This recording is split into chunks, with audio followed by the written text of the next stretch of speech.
Bienvenue à cette table ronde, une table ronde exclusive et innovante pour le groupe Vincent. On est ensemble pour parler du domaine des déchets avec les collectivités et l'UGAP.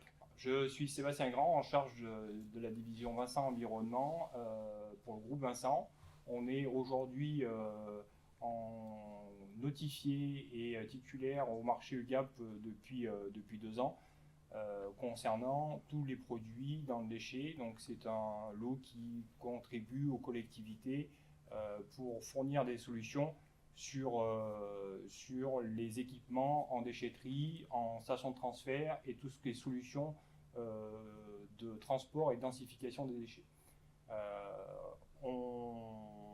À travers cette table ronde, on va participer et aborder des sujets autour du déchet afin d'expliquer les différentes contraintes que les collectivités peuvent avoir et échanger aussi sur pourquoi ce marché et l'intérêt des produits qui sont présents au marché. Cette table ronde, nous avons souhaité lui donner un nom, gérer mieux, valoriser plus, dépenser moins, sont pour nous les nouveaux défis de la gestion des déchets collectifs. Pour parler de tous ces sujets, j'ai le plaisir de recevoir sur cette table ronde justement des personnes qui vont pouvoir nous éclairer et apporter leur expertise sur le sujet de l'environnement et des déchets. J'ai avec côté de moi Pierre Pichon, directeur du réseau territorial de l'UGAP, Stéphane Pucala, en chargé des achats au niveau de l'UGAP, et Frédéric Dabal de l'agglomération de Valence-Roman, en charge de la collecte et des déchets pour la collectivité. Bonjour. Alors, je vous propose à tour de rôle de faire un tour de table, de vous présenter, de vous en dire un petit peu plus sur vos fonctions au sein de votre structure, afin de fixer le cadre de nos échanges. Pierre. Oui, alors Sébastien, merci tout d'abord de nous avoir invités aux 140 ans du groupe Vincent, hein. C'est un plaisir pour nous de voir aussi matérialiser les marchés que nous avons avec vous. Alors l'UGAP, c'est quoi? Moi, je représente finalement le réseau commercial de l'établissement au niveau de la région Auvergne-Rhône-Alpes, hein, puisque j'ai en charge les équipes commerciales pour la direction Centre-Est. L'UGAP, c'est quoi? C'est une centrale d'achat publique, la centrale d'achat publique des collectivités, qui met à disposition des collectivités, des services de l'État, des établissements hospitaliers également, tout un panel d'offres, de produits et de services en dispense de procédures. C'est le fondement même de l'objet même de l'activité de l'UGAP. L'UGAP est à la fois un partenaire public qui permet d'accompagner l'ensemble des collectivités dans la mise en œuvre de leurs politiques publiques, et notamment dans toute la problématique de la gestion des déchets. Et puis elle a aussi, et je me dois, moi, en tant que local de l'Étape, d'en parler, hein, un impact économique assez fort au sein de la région que je représente, hein, Auvergne-Rhône-Alpes, puisque l'ensemble des marchés qui sont attribués aux partenaires PME, entreprises de la région Auvergne-Rhône-Alpes représentent environ 640 millions d'euros de commandes à l'année. Donc un poids quand même relativement important dont nous sommes très fiers et nous cherchons évidemment à développer encore. Alors l'UGAP, c'est une grande histoire en matière de gestion des déchets, hein, puisque la centrale, depuis toujours, a mis à disposition un certain nombre d'offres, notamment dans la collecte avec les bennes ordures ménagères, il y a déjà quelques années, que ce soit donc la collecte collective, la collecte individuelle avec la mise à disposition de containers, de bacs, etc., de containers enterrés aujourd'hui, hein, donc tout ce qui va de la collecte au traitement et aujourd'hui à la valorisation des déchets fait partie finalement des marchés que l'UGAP a souhaité mettre en œuvre pour accompagner les obligations réglementaires, notamment des collectivités avec toutes les problématiques de normes. Et sans doute, c'est un sujet qui sera abordé avec Valence tout à l'heure, puisque de plus en plus et chaque année, pratiquement, il y a des normes qui augmentent. Donc voilà, l'UGAP peut effectivement accompagner les collectivités pratiquement de A à Z dans la gestion de leurs déchets jusqu'à la sécurisation, on peut aller jusque-là, des déchetteries par la vidéoprotection, puisqu'il y a aussi des sujets de sécurisation. Bien sûr. Voilà. Ok, merci. Frédéric, est-ce que tu peux nous en dire un peu plus aujourd'hui sur l'agglomération de Valence et puis tes fonctions au sein de la collectivité? Oui, donc au sein de Valence Romand Agglomération, je fais partie de la direction de déchets, donc en tant que responsable collecte et matériel. Donc nous disposons de notre propre régie de collecte, donc avec une vingtaine d'agents. Aujourd'hui, on collecte essentiellement donc les ordures ménagères en porte-à-porte et également en apport volontaire sur des conteneurs semi-enterrés. On a déployé là, depuis 4-5 ans la stratégie de collecte qui vise à développer l'apport volontaire de plus en plus sur toutes les communes de moins de 10 000 habitants. Donc on est quasiment à la fin du déploiement de cette stratégie-là. Et puis également la gestion des déchetteries, donc également aussi avec une régie de déchetterie. Donc 13 déchetteries réparties sur le territoire de Valence Romand Agglo, une partie qui est gérée en prestation, une partie qui est gérée en régie. Et donc c'est pour gérer l'ensemble de ces moyens, aussi bien humains que matériels, qu'on peut avoir effectivement des liens entre la direction des achats de Valence Romand Agglo et parfois l'UGAP. Très bien, merci. Stéphane, concernant tes missions, l'émission sur la partie achat. Oui, je vais venir les compléter. Donc je dépends du département véhicule industriel de l'UGAP. On est 6 collaborateurs, donc on a un périmètre différent, puisqu'on vient couvrir toutes les solutions de transport qui vont être portées et tractées sur base roulante en principe. Donc ça va du transport en commun à l'environnement voiture, à l'environnement voirie. Voilà, c'est très très large. Et puis on est aussi sur tout ce qui est équipement hydraulique. Donc notre mission, c'est satisfaire aux besoins de nos clients, et à travers de ça, on capitalise justement sur les remontées de besoins qu'on peut avoir du terrain, sur la veille réglementaire qu'on fait de notre côté, qu'on fait en partenariat avec les fournisseurs, de façon à proposer aux clients la solution qui correspond à ses attentes et ses besoins du terrain. Parfait, très bien. Pour rentrer dans le sujet, Pierre, est-ce que vous pouvez nous parler un peu plus de la genèse de ce marché qui a commencé en fin d'année 2022 et qui donc propose aujourd'hui aux collectivités un certain nombre de solutions pour équiper leurs déchetteries. Qu'est-ce qu'il en est aujourd'hui du point de vue de l'UGAP par rapport à ce nouveau marché? Alors Stéphane sera sans doute mieux placé que moi pour en parler, mais enfin, ce que je peux dire, effectivement, c'est que, comme on l'a évoqué, la problématique réglementaire fait que l'UGAP, d'une part, s'adapte nécessairement, et comme tout acheteur public, à la nécessité de construire dans ces marchés une réponse à ces soucis. Alors ça peut être la mise en œuvre volontaire, on va dire, de capacité, par exemple, à traiter les déchets d'une certaine façon, mais c'est aussi évidemment l'impact qu'ont les directives européennes, les différentes lois sur la transition énergétique, la loi AGEC qui évidemment organise maintenant toutes ces obligations.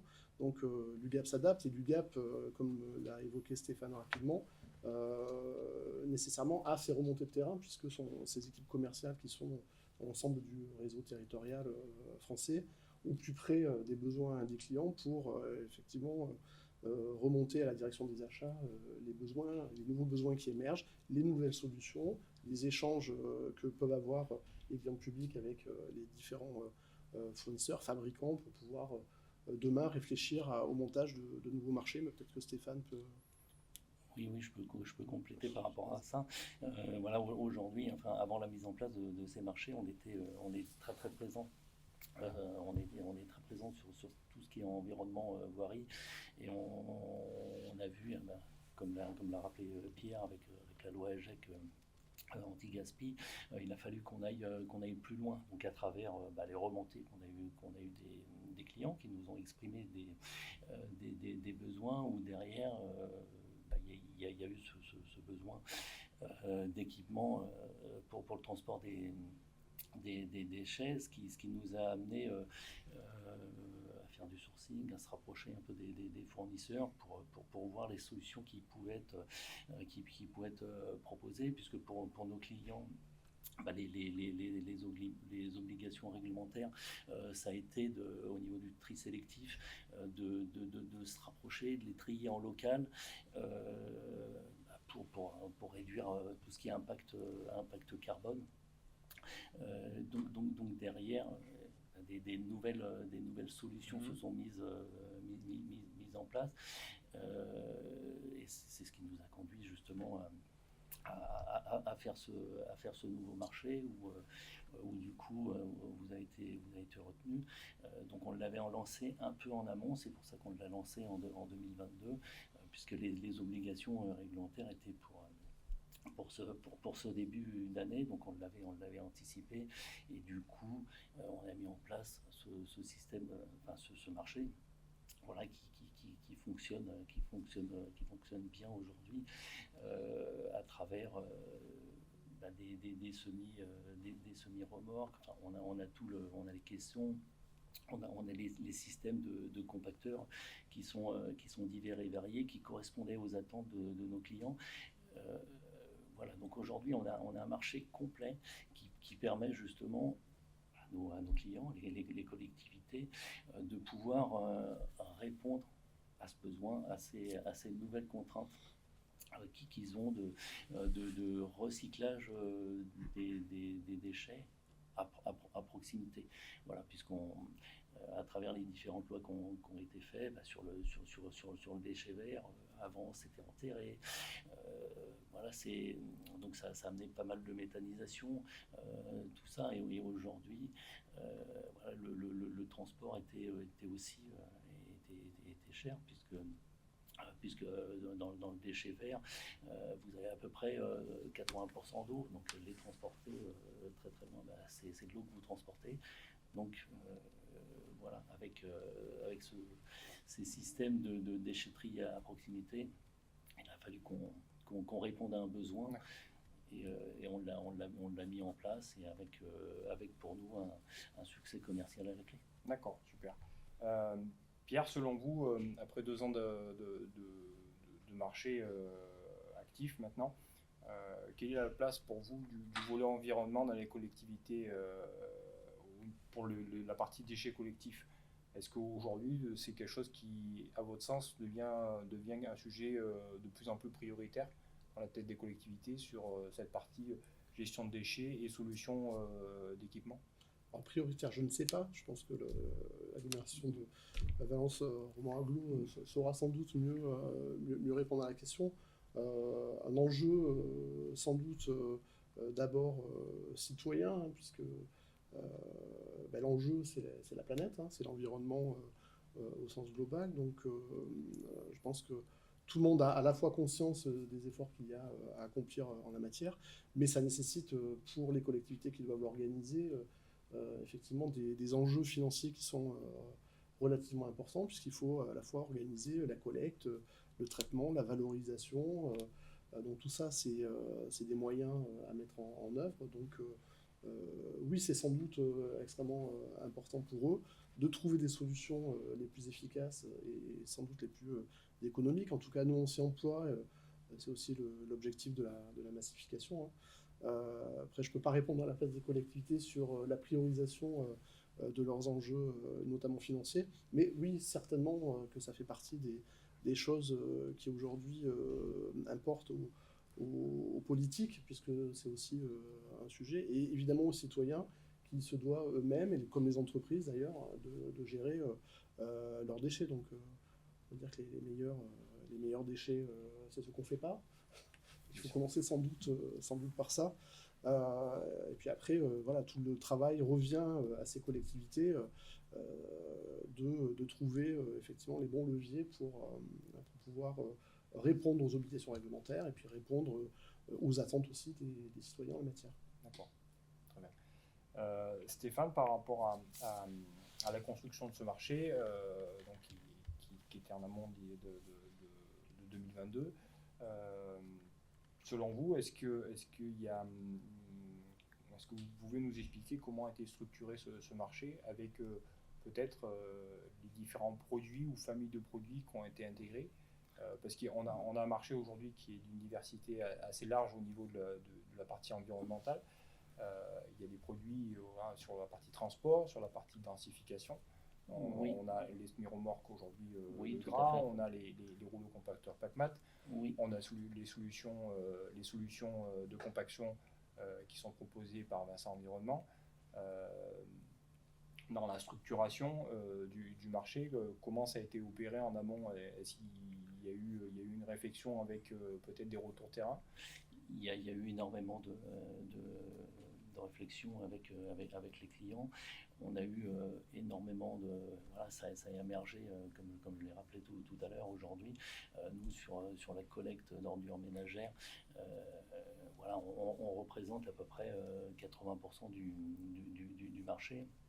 Donc derrière, du marché public. Donc derrière, on est très à l'écoute des clients. Donc les retours sont venus un peu un peu en vrac, puisque certains voilà, avaient besoin d'une solution, d'autres d'une autre. Donc c'est venu un peu dans le désordre. Donc comme vous l'avez rappelé, voilà, il y avait besoin de solutions de transport. Donc voilà, on a pu s'associer avec vous à travers les remorques Le Gras. On a eu beaucoup énormément aussi de remontées clients qui voulaient les compacteurs à rouleau. Qui sont développés par la société PACMAT. Donc ça, voilà, on avait déjà le cheminement. Et puis après, nous, on s'est rapproché des industriels, dont vous faites partie aussi, pour être sûr, voilà, avec nos remontées de besoins terrain qu'on avait nous, puisque voilà, on ne maîtrisait pas forcément tout le marché en amont, voir avec les industriels en partenariat, essayer de cocher les cases et voir ce que nous, par rapport à nos remontées de besoins terrain, ce qui nous manquait. Voilà.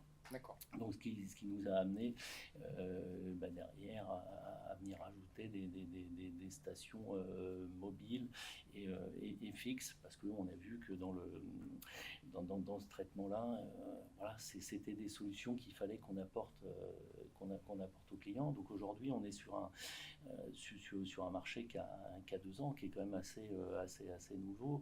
Et à l'UGAP, voilà, il faut que ça se fasse connaître, ça prend un peu de temps pour émerger. Mais voilà, les résultats aujourd'hui, comme je l'ai rappelé tout à l'heure, sont satisfaisants, mais on est persuadé que voilà, va y avoir de la croissance, de la demande. Et derrière, comme aujourd'hui, on est sur ce marché-là à peu près à mi-marché, on est toujours en veille pour voir comment l'améliorer dans le futur et le compléter. Si je peux me permettre d'intervenir, effectivement, comme le dit Stéphane, il y a une approche qui est évidemment celle de nos clients. On n'achète pas sans savoir ce que souhaitent nos clients. Et en même temps, eux-mêmes peuvent avoir des besoins qui ne sont pas couverts par nos marchés, parce que voilà, il y a une solution technique qui n'a pas été retenue ou qui n'a pas été encore identifiée. Donc il y a 2 grands volets à l'UGAP, bien souvent de l'offre sur étagère, donc des produits qu'on vient piquer dans les différents marchés. Et puis plutôt aujourd'hui, et c'est le cas par cette offre qui est quand même extrêmement élargie, une offre solution globale finalement, qui permet, lorsque une collectivité a l'intention de créer par exemple une nouvelle déchetterie, d'être en capacité de répondre à quasi 100% de la demande. C'était quand même ça aussi l'objectif pour nous, c'est de ne pas mettre en difficulté la collectivité finalement, qui souhaiterait bien éventuellement passer par notre intermédiaire, mais si on l'oblige à faire un morceau de l'appel d'offres, autant qu'elle fasse son appel d'offres toute seule. C'est parfois ce qui arrive d'ailleurs, mais donc l'idée c'était vraiment d'avoir une solution complète. C'est le cas aujourd'hui avec ce type d'offre. Super. Est-ce que d'après vous, toutes les collectivités aujourd'hui sont au même niveau? Est-ce qu'on peut dire qu'ils ont les mêmes besoins? Ou est-ce que vous constatez, après 2 ans de fonctionnement, qu'en fin de compte, on a des besoins et des problématiques qui sont différentes suivant les collectivités, peut-être suivant les régions. D'après vous, enfin, de retour terrain, quelle est votre position par rapport à ça? Si on regarde les chiffres, je pense que globalement, les besoins, puis il n'y a pas de raison d'ailleurs, soient pas les mêmes, parce que les obligations sont les mêmes. Après, les organisations ou on va dire, l'histoire de la collectivité peut faire que certaines sont plus ou moins en avance. Enfin, nous, ce qu'on constate, c'est que les plus grosses collectivités, finalement, ce sont les plus grosses collectivités qui font appel à nous. C'est un peu vrai dans tous les marchés. Parce qu'elles vont constater que finalement le temps qu'elles passent à lancer leur procédure sur des sujets un petit peu complexes, elles peuvent le garder pour faire des sujets qui sont propres à leur entité. Ça peut être des travaux sur autre chose qui nécessitent là aussi, d'un point de vue achat, et je crois qu'on a une responsable achat ici, une expertise particulière et peut-être pas à faire sur ce type de matériel. Mais bon, après, c'est le choix de la collectivité. Très bien. Frédéric, est-ce que vous avez la possibilité de nous parler un petit peu du projet qui a été récemment livré pour l'agglo de Valence sur une déchetterie où un certain nombre de matériels ont été remplacés. Donc ça a été réalisé donc, avec une collaboration via un achat avec le GAP. Dans retour terrain, comment ça s'est passé? Donc effectivement, on a procédé au renouvellement. On avait un parc de compacteurs sur une de nos déchetteries, et donc avec des équipements qui commencent à être relativement vétustes. Donc il y a eu un plan de renouvellement de ces équipements, avec une commande en début d'année, un chantier qui s'est déroulé au début du printemps, sur une période relativement contrainte puisque ça a nécessité la fermeture de la déchetterie pour la mise en place de ces équipements, donc avec des délais très serrés qui ont été bien respectés par Carrosserie Vincent, et puis un redémarrage dans de très bonnes conditions. Donc effectivement, aujourd'hui, l'objectif, c'est de garder quand même une certaine maîtrise des coûts, hein, face à la conjoncture, là, donc de ne pas avoir une explosion de nos coûts de collecte, nos coûts de traitement, nos coûts de fonctionnement des déchetteries. Donc ce projet-là, il s'inscrit dans ce cadre-là, de ne pas avoir une explosion des coûts de maintenance, notamment sur des équipements qui commencent à devenir relativement âgés, et puis d'assurer un renouvellement progressif du parc. D'accord. Et pour entrer un peu plus en détail, comment se passe on va dire une procédure d'achat avec l'UGAP? Il y a des rendez-vous en amont qui sont des rendez-vous techniques avec un chargé d'affaires de l'UGAP et le fournisseur. Comment ça se déroule?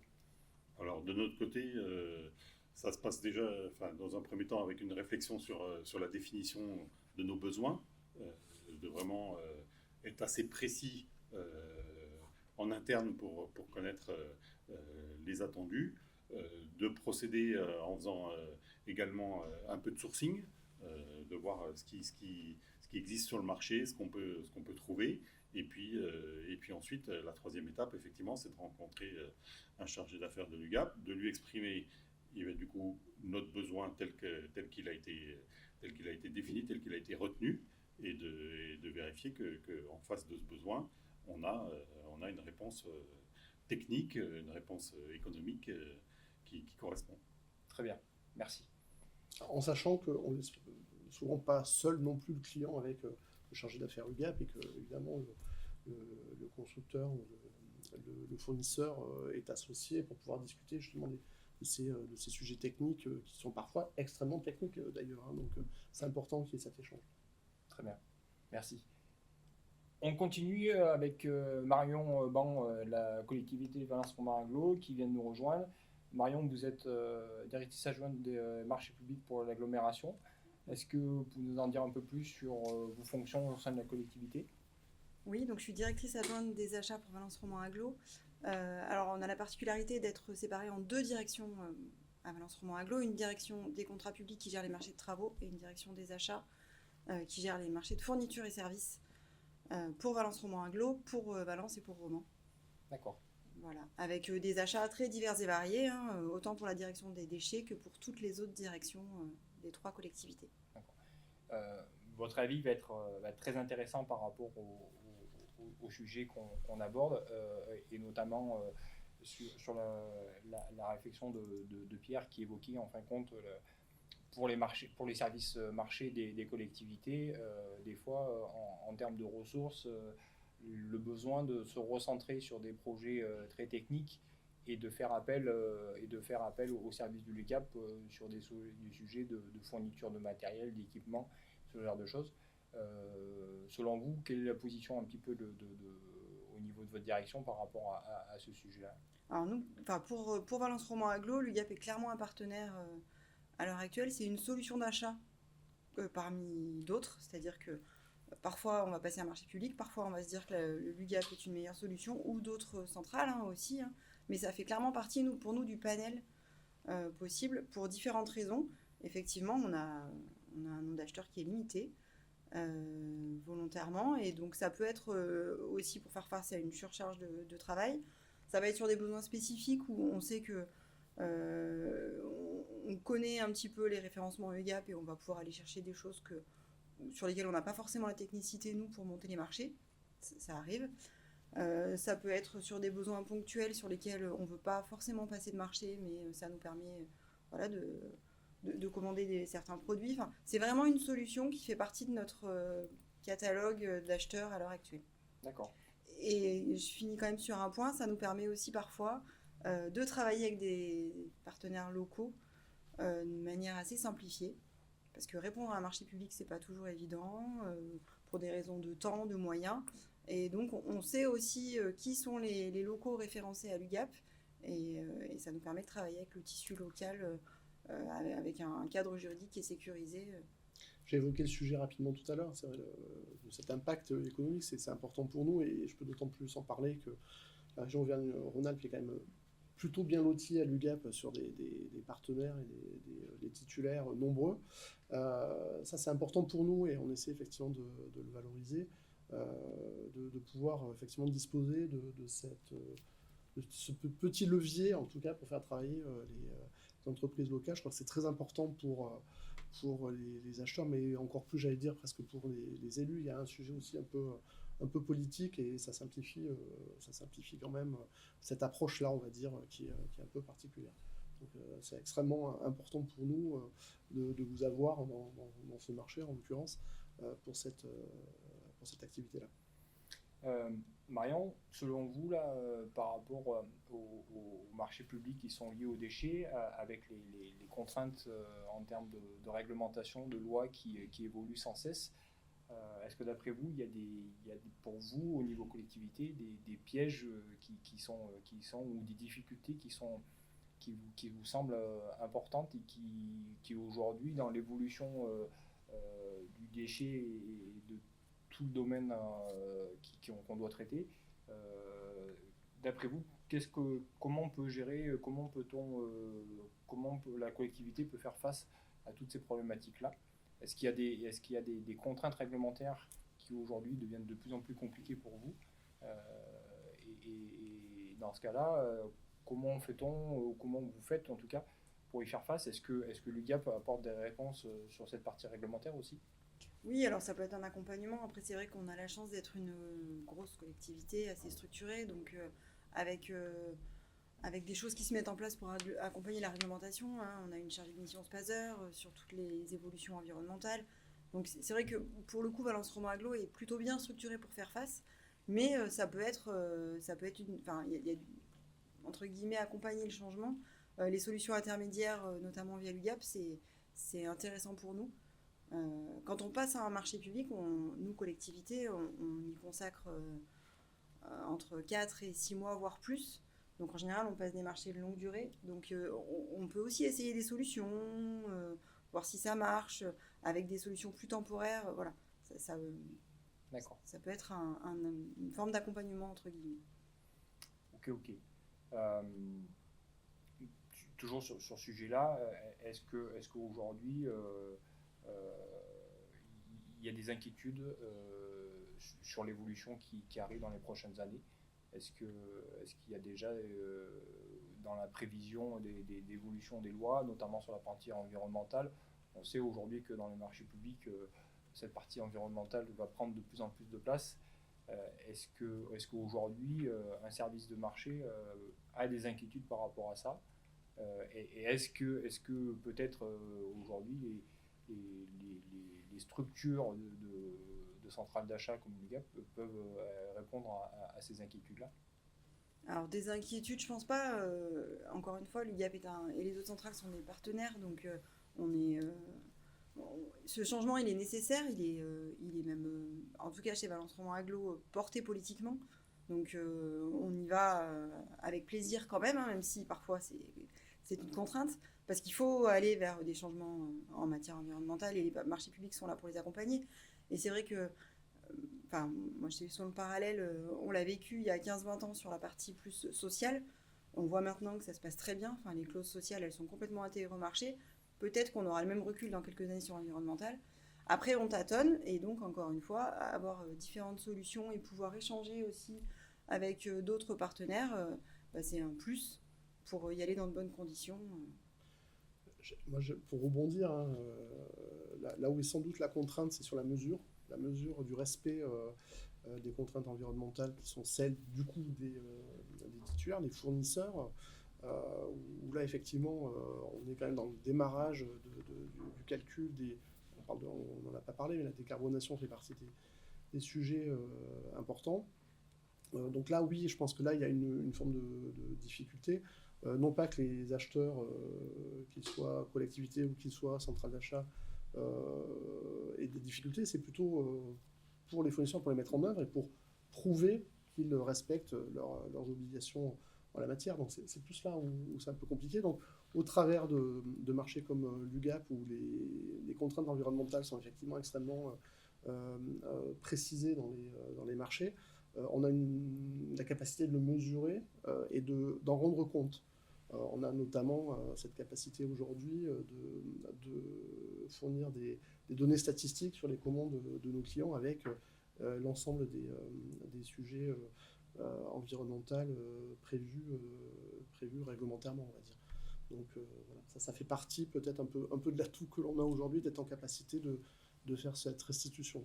Effectivement, nous on a un panel qui est moins large d'acteurs, et donc pour mesurer aussi la capacité de réponse à ce qu'on publie comme marché et comme contrainte sur les opérateurs économiques, on est parfois un peu limité. Alors on fait un peu de sourcing, mais ça va être plus limité. C'est vrai que en voyant un peu du côté de l'UGAP la façon dont les marchés sont tournés et quelles sont les contraintes qui ont été regardées à plus grande échelle, on arrive à voir si les contraintes qu'on pose sont tenables ou pas pour nos partenaires. D'accord, merci. Nous, d'un point de vue fournisseur, quand on échange avec les sociétés qui nous accompagnent sur ce marché, que ce soit la société PacMat, la société Levra, la société Hanch sur la partie broyeur, on a tous un retour quand même qui met en évidence pour nous, fournisseurs, des difficultés pour répondre au marché public dans leur globalité, parce que les contraintes pour nos fournisseurs sont de plus en plus contraignantes, sont de plus en plus lourdes.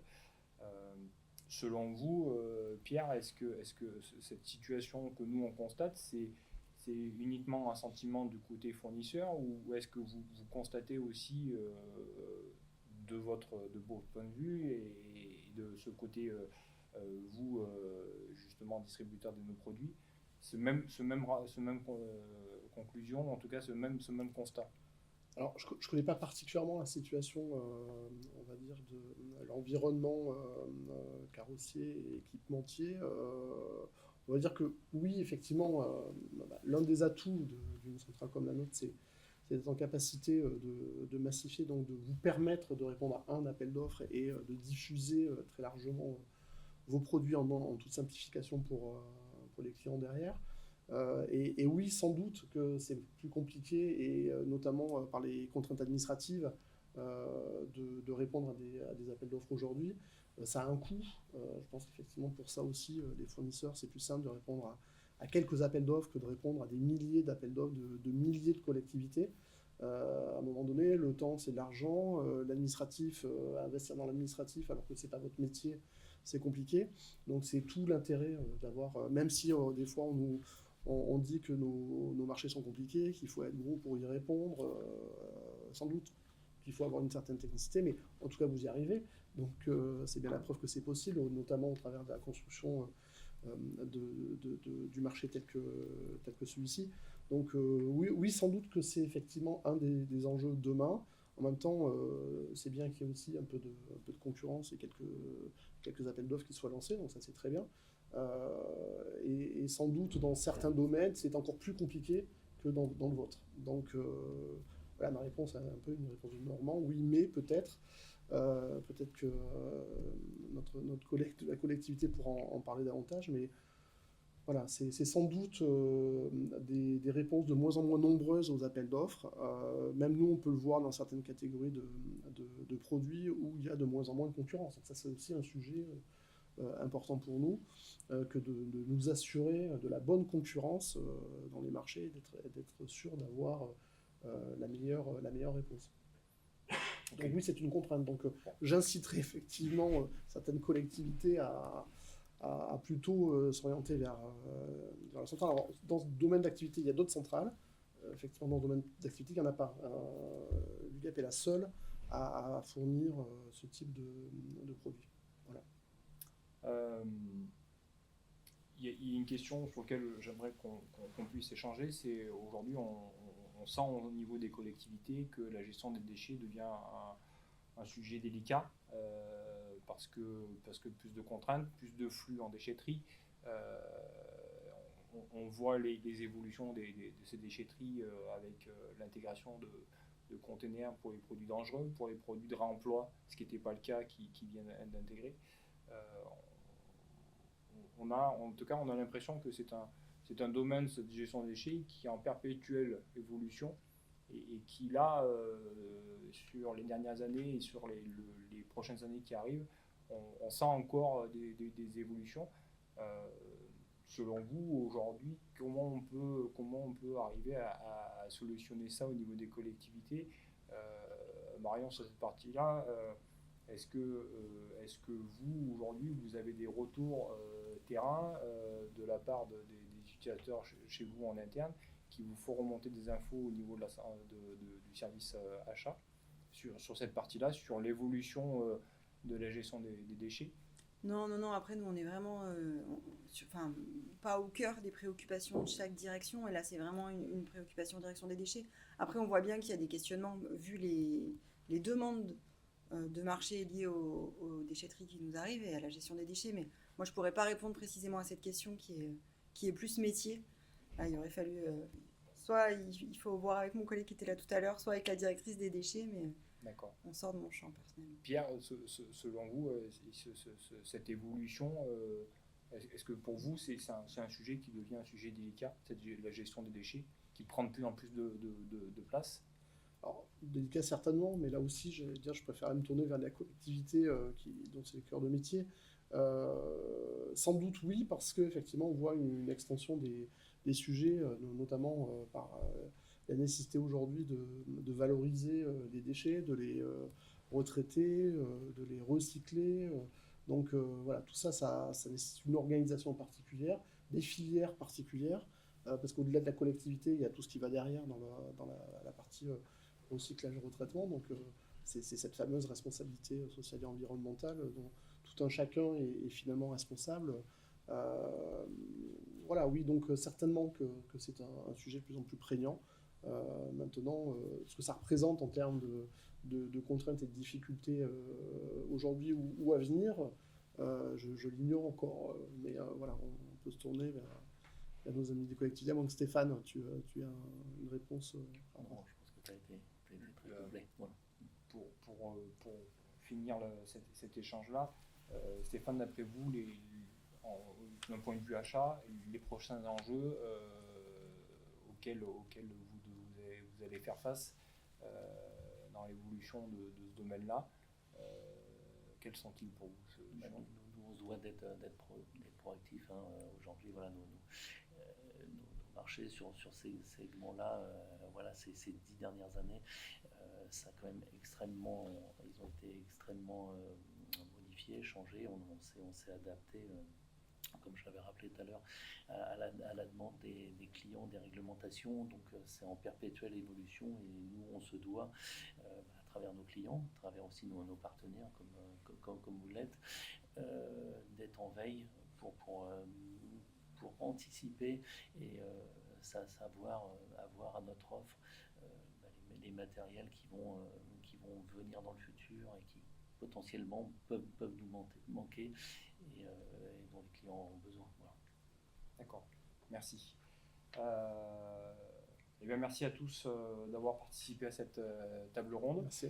d'avoir pris Merci. du temps pour venir débattre et échanger sur ce sujet important de la gestion des déchets. J'espère qu'en tout cas pour nos collectivités, ça permettra de mûrir des réflexions, d'avancer dans des projets. N'hésitez pas à consulter le site internet de l'UGAP en lien avec le catalogue qui est proposé sur l'ensemble des produits pour le traitement des déchets et les solutions qu'on peut proposer, que ce soit sur la compaction, la densification de volume, le transport ou toute solution de sécurisation de vos déchetteries. Vous trouverez dans cette vidéo le lien pour pouvoir accéder à ce catalogue et au site de l'UGAP.